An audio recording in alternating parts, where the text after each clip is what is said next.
আমাকে আজকে আলোচনা করতে বলা হয়েছে কমিউনিস্ট পার্টি কি ও কেন এই বিষয় নিয়ে। এখন এই বিষয় নিয়ে আলোচনা, এটাও আমার ধারণা কয়েকটা ভাগেই সম্প্রচারিত হবে। যাই হোক, কমিউনিস্ট পার্টি কি ও কেন এই বিষয় নিয়ে আমি আলোচনা শুরু করছি। আমরা যে পার্টিটা করি, ভারতের কমিউনিস্ট পার্টি মার্ক্সবাদী কমিউনিস্ট পার্টি, এই পার্টিটা কেন, কি জন্যে, এই বোঝাপড়াটা পার্টি যারা করছেন তাদের মধ্যে যেমন পরিষ্কার থাকা উচিত, সমাজে জনগণের মধ্যেও কমিউনিস্ট পার্টি কি, তার কার্যধারা, কেন তার প্রতিষ্ঠা, এগুলো ব্যাপকভাবে প্রচারিত হওয়া আজকের ভারতেও অত্যন্ত প্রয়োজনীয় এবং প্রাসঙ্গিক। প্রথমত বলা দরকার যে কমিউনিস্ট পার্টির সঙ্গে অন্য যত পার্টি আমরা দেখছি, আমাদের ভারতে, আমাদের রাজ্যে আমরা কত পার্টি দেখছি, ভারতীয় জনতা পার্টি, কংগ্রেস, তৃণমূল কংগ্রেস, সমাজবাদী, বহুজন সমাজবাদী ইত্যাদি, ডিএমকে অনেক পার্টি আছে ভারতে, আমাদের রাজ্যেও। কিন্তু কমিউনিস্ট পার্টির সঙ্গে এই সমস্ত পার্টিগুলোর রয়েছে একটা মৌলিক পার্থক্য। কারণ কমিউনিস্ট পার্টি হলো, পরিষ্কারভাবে ঘোষণা করা হয় যে এই পার্টিটা হলো একটি বিপ্লবী পার্টি। আমরা সিপিআইএম পরিষ্কারভাবে বলি, শুধু বিপ্লবী না, শ্রমিক শ্রেণীর বিপ্লবী পার্টি। শ্রমিক শ্রেণীর বিপ্লবী পার্টি, যে পার্টির লক্ষ্য হলো শ্রমিক শ্রেণী, তার নেতৃত্বে শ্রমিক, কৃষক এবং অন্যান্য সমস্ত মেহনতি মানুষকে ঐক্যবদ্ধ করে সমাজ পরিবর্তনের যে লড়াই, সমাজকে শোষণভিত্তিক যে স্তরে আমরা আজকে দাঁড়িয়ে আছি আমাদের ভারতে, সেই শোষণভিত্তিক স্তর থেকে শোষণহীন স্তরে এগিয়ে নিয়ে যাওয়া, এই লক্ষ্যে যে সংগ্রাম, সেই সংগ্রামকে জয়যুক্ত করা লক্ষ্য নিয়ে এই পার্টিটা গড়ে উঠেছে। তাহলে শ্রমিক শ্রেণীর নেতৃত্বে শ্রমিক, কৃষক, মেহনতি মানুষকে ঐক্যবদ্ধ করেই সমাজ পরিবর্তনের সংগ্রামকে এগিয়ে নিয়ে যাওয়া, এই লক্ষ্য নিয়েই এই পার্টিটা গড়ে উঠেছে। অন্য সব পার্টির সঙ্গে কমিউনিস্ট পার্টির মৌলিক পার্থক্য হলো, অন্যান্য পার্টিগুলো প্রচলিত সমাজ ব্যবস্থা এটাকে টিকিয়ে রাখতে চায়, আর আমরা কমিউনিস্ট পার্টি, তার লক্ষ্য হলো বর্তমানে যে শোষণভিত্তিক সমাজ, সেই সমাজ ব্যবস্থার পতন ঘটিয়ে শোষণহীন সমাজতন্ত্র এবং তার মধ্যে দিয়ে মানব সমাজকে সাম্যবাদের স্তরে উন্নীত করা, এই লক্ষ্য নিয়েই কমিউনিস্ট পার্টি গড়ে উঠেছে। এই যে আমরা দেখছি সমাজে ব্যক্তিগত মালিকানা মানে উৎপাদনের উপায়ের ওপরে, ইংরেজিতে বলে মিনস অফ প্রোডাকশন, যার সাহায্যে উৎপাদন হয়। মানুষের বেঁচে থাকার জন্যে মানুষ যা কিছু তৈরি করে একেই বলে উৎপাদন। এই উৎপাদন করতে গিয়ে মানুষকে হাতিয়ার বা উপকরণের সাহায্য নিতে হয়। সেই উপকরণের ওপর ব্যক্তিগত মালিকানা, এটাই আমরা আজকের ভারতে যে পুঁজিবাদী ব্যবস্থা দেখছি তার বৈশিষ্ট্য। এই ব্যক্তিগত পুঁজিবাদী মালিকানার পরিবর্তে সামাজিক মালিকানা, এইটা প্রতিষ্ঠা করতে পারলেই সমাজতন্ত্র কায়েম হলো। সেই সমাজতন্ত্র প্রতিষ্ঠা করার লক্ষ্য এই লক্ষ্যকে সামনে রেখেই কমিউনিস্টরা কাজ করছে, কমিউনিস্ট পার্টি কাজ করছে। এই যে সমাজতন্ত্র বা বৈজ্ঞানিক সমাজবাদের তত্ত্ব এটাকে বলা হয়, এই বৈজ্ঞানিক সমাজবাদের তত্ত্বই হলো মার্ক্সীয় মতবাদ। এখন বলা হয় মার্ক্সীয় মতবাদকে মার্ক্সবাদ, লেনিনবাদ। এই মার্ক্সীয় মতবাদ মানব সভ্যতায় প্রথম এই মতবাদকে প্রতিষ্ঠা করেন কার্ল মার্কস এবং ফ্রেডরিক এঙ্গেলস। মানব সভ্যতার অন্যতম দুই শ্রেষ্ঠ সন্তান এই মতবাদ প্রতিষ্ঠা করেন। মানব সমাজকে বিজ্ঞানের ভিত্তিতে ব্যাখ্যা করে এই পৃথিবীর বুকেই শোষণের অবসান ঘটিয়ে শোষণহীন সমাজ, উন্নত সমৃদ্ধ সমাজ ব্যবস্থা গড়ে তোলা যে সম্ভব, সেই পথেরই সন্ধান দিয়েছিল মার্ক্সীয় মতবাদ।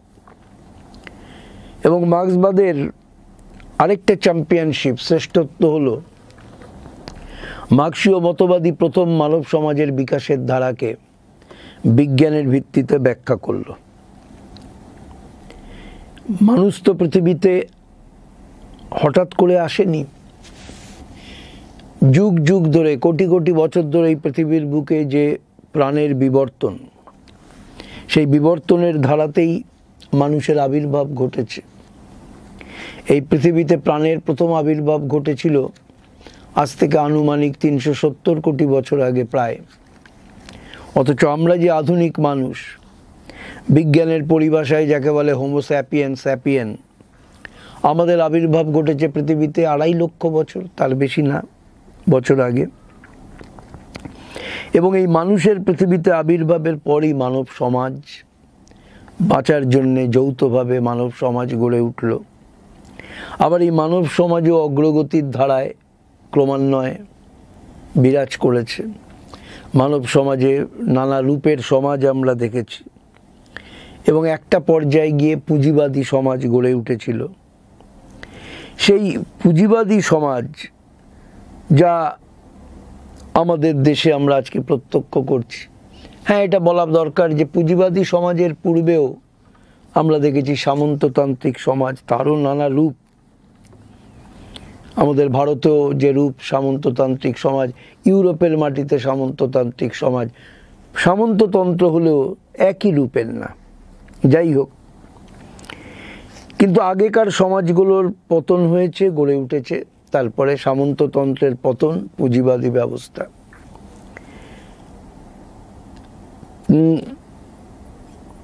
আবার এই পুঁজিবাদের পতন ঘটবে, অবসান ঘটবে, সমাজতন্ত্র স্থাপিত হবে। কিন্তু এটাও ঠিক, মানব সমাজে যে সমাজের রূপান্তর, পরিবর্তন, এটা কখনোই মানুষের ভূমিকা ব্যতীত হতে পারে না। মানুষের প্রত্যক্ষ ভূমিকা ছাড়া সমাজ ব্যবস্থার পরিবর্তন হয় না। এক্ষুনি আমি বলতে গিয়ে বললাম যে পুঁজিবাদী সমাজ আজকে ভারতে আমরা প্রত্যক্ষ করছি, এর পতন ঘটবে, সমাজতান্ত্রিক ব্যবস্থা গড়ে উঠবে মানব সমাজের বিকাশের ধারাতে। এখন এই যে পুঁজিবাদ বললাম, ইংরেজিতে বলে ক্যাপিটালিজম, এই পুঁজিবাদের অস্তিত্ব জড়িয়ে আছে আধুনিক শিল্প গড়ে ওঠা, আধুনিক শিল্পের বিকশিত হওয়া, এই সবটাই জড়িয়ে আছে পুঁজিবাদী ব্যবস্থার সাথে। আবার একটু আগে আমি এটা উল্লেখ করেছি যে পুঁজিবাদ তো আউট অফ নাথিং, শূন্য থেকে তৈরি হয়নি। সামন্ততান্ত্রিক সমাজের গর্ভ থেকেই পুঁজিবাদের জন্ম। প্রথম পুঁজিবাদ আমরা প্রত্যক্ষ করলাম ইউরোপ মহাদেশে, কারণ ইউরোপ মহাদেশেই প্রথম আধুনিক শিল্প সেগুলি গড়ে উঠতে শুরু করে।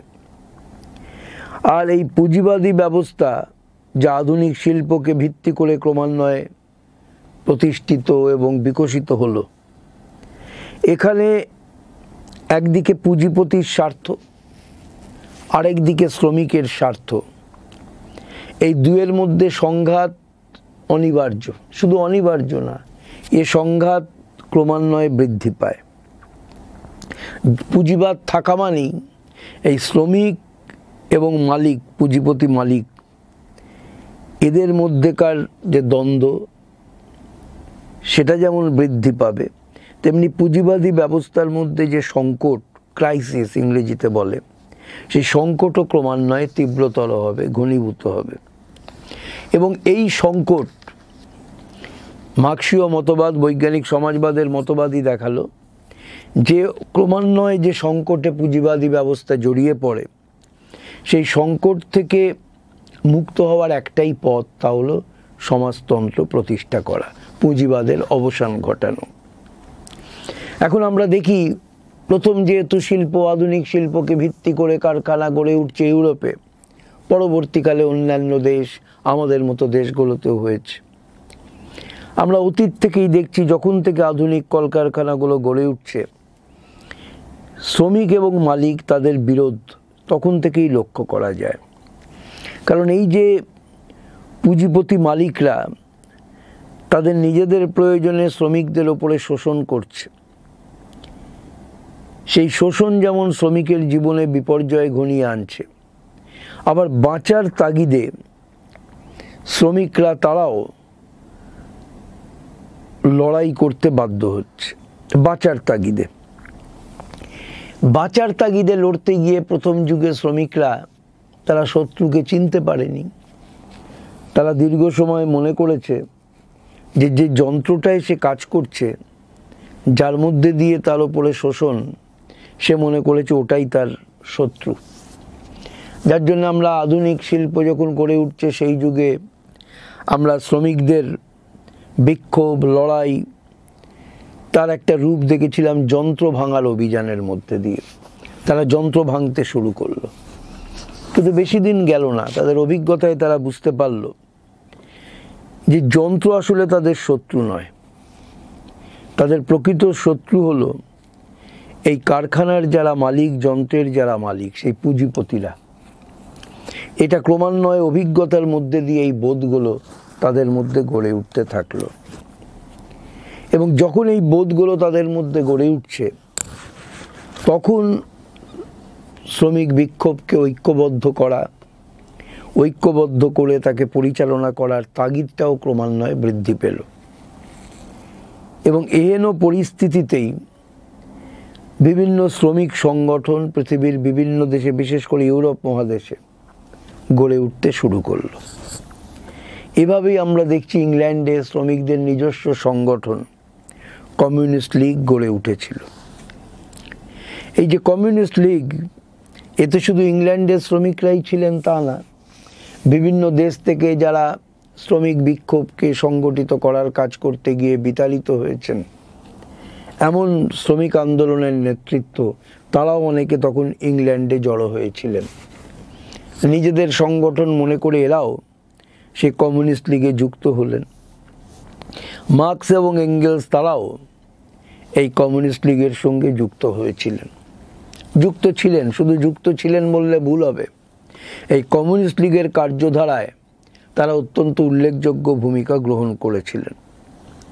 এবং এই কমিউনিস্ট লীগই সিদ্ধান্ত নিয়েছিল যে আসলে কমিউনিস্ট যারা, তারা কি চায়, পুঁজিবাদী সমাজের বৈশিষ্ট্যটা কি, পুঁজিবাদী সমাজ কিভাবে কাজ করে, পুঁজিবাদ মানেই তার পতন অনিবার্য। এই বিষয়গুলিকে সংক্ষিপ্ত আকারে উপস্থিত করতে হবে, যার মধ্যে দিয়েই কমিউনিস্ট লীগের যে কর্মসূচি তা প্রকাশ করা হবে। কমিউনিস্ট লীগের নিজস্ব কর্মসূচি রচনা করার লক্ষ্য নিয়েই কমিউনিস্ট ইস্তেহার 1848 সালে মার্কস এবং এঙ্গেলস তারা উপস্থিত করলেন। এই হচ্ছে প্রথম সেই গ্রন্থ, অতি সংক্ষিপ্ত আকারে, যেখানে পুঁজিবাদী সমাজ, তার বৈশিষ্ট্য, কিভাবে পুঁজিবাদী সমাজ তার কাজ করে, মানে কার্যধারা পরিচালিত হয়, আবার পুঁজিবাদের পতন যে অনিবার্য, এই সমস্ত বিষয়টা বৈজ্ঞানিক দৃষ্টিভঙ্গিতে উপস্থিত করা হলো। বলা যেতে পারে কমিউনিজমের যে মতাদর্শ, বৈজ্ঞানিক সমাজবাদের মতাদর্শ প্রথম এই ছোট্ট অথচ অত্যন্ত পরিষ্কার এবং সুস্পষ্ট ওই কমিউনিস্ট ইস্তেহার, ওই বইটির মধ্যে দিয়ে প্রথম প্রকাশিত হলো। কমিউনিস্ট ইশতেহারে বলা হলো, যবে থেকে শোষণ ব্যবস্থা দেখা দিল তবে থেকেই মানব সভ্যতার ইতিহাস হলো শ্রেণী সংগ্রামের ইতিহাস।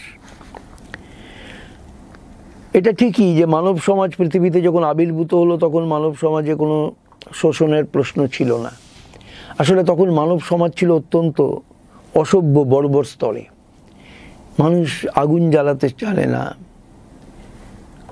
বস্ত্র তৈরি করতে পারে না, ঘর তৈরি করার যে কলা কৌশল জানে না, এবং তারা তখন যা পায় কুড়িয়ে খায়, এবং এইভাবে সারাদিন পরিশ্রম করে যা জোগাড় হতো তা দিয়ে নিজেদের চাহিদা তাদের মিটত না। মানুষ তখন জুতবদ্ধভাবে বাস করত।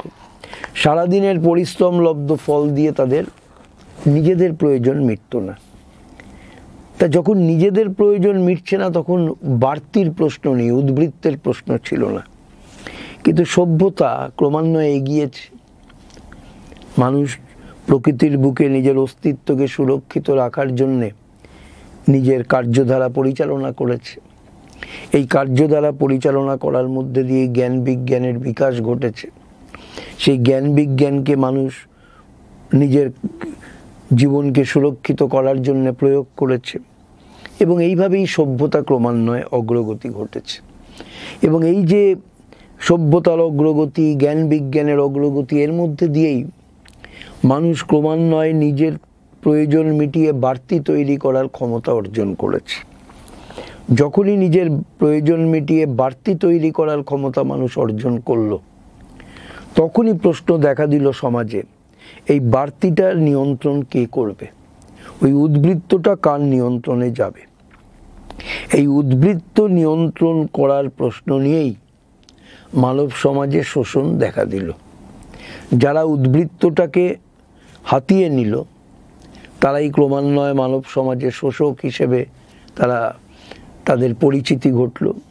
আর যাদের থেকে তারা উদ্বৃত্তটা হাতিয়ে নিল তারা সমাজে শোষিত। এইভাবেই উদ্বৃত্ত তাকে অবলম্বন করে কেন্দ্র করে মানব সমাজ শোষক এবং শোষিতে ভাগ হয়ে গেল। এটা অগ্রগতির ধারায়, এবং এর মধ্যে দিয়েই মানব সমাজ শোষক এবং শোষিতে ভাগ হওয়া মানে শ্রেণীতে ভাগ হয়ে গেল। আর এই শ্রেণীতে ভাগ হওয়ার পর থেকেই মানব সমাজে শোষকের বিরুদ্ধে শোষিতের লড়াই, শ্রেণী সংগ্রাম, সেটা দেখা দিল। প্রশ্ন আসতে পারে, আচ্ছা শ্রেণী বলছেন, শ্রেণী বলতে কি বোঝায়? আসলে শ্রেণী বলতে বোঝায় উৎপাদনের যে হাতিয়ার বা উপকরণ, উৎপাদন করতে গেলে যা লাগে। আজকের দিনে মেশিন লাগে, যন্ত্র লাগে, নানা উন্নত মানের যন্ত্র। আগেকার দিনে সেটা, প্রথম যুগে সেটা ছিল পাথরও ছিল যন্ত্র উপকরণ। ক্রমান্বয়ে আস্তে আস্তে তীর, ধনুক, মানুষের জ্ঞান বিজ্ঞানের অগ্রগতি ঘটেছে। আজকে আমরা দেখছি ইলেকট্রনিক্সের যুগ, বিদ্যুৎ, বৈদ্যুতিন যে উপায়, ইলেকট্রনিক্স, বিদ্যুতের মেশিন, তারপরে বৈদ্যুতিন মেশিন, এগুলো সব আজকে আবিষ্কৃত হয়েছে। এর সাহায্যেই মানুষের উৎপাদন প্রক্রিয়া পরিচালিত হয়। এই যে যার সাহায্যে মানুষ উৎপাদনটা করে তাকেই বলে মিনস অফ প্রোডাকশন বা উৎপাদনের উপায়, উৎপাদনের উপকরণ।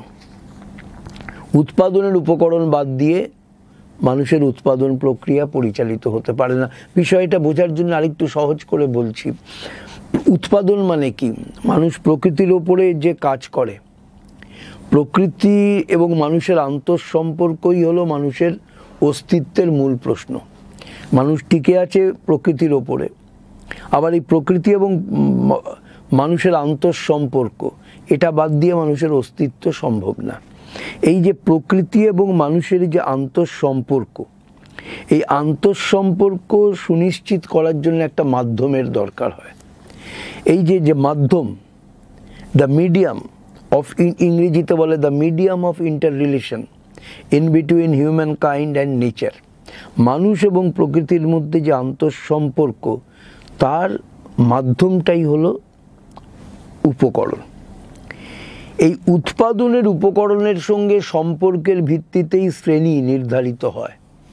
উৎপাদনের উপকরণের যারা মালিক তাদের বলে মালিক শ্রেণী বা শোষক শ্রেণী, আর যাদের উৎপাদনের উপকরণের ওপরে কোনো মালিকানা নেই তারা হলো শোষিত শ্রেণী।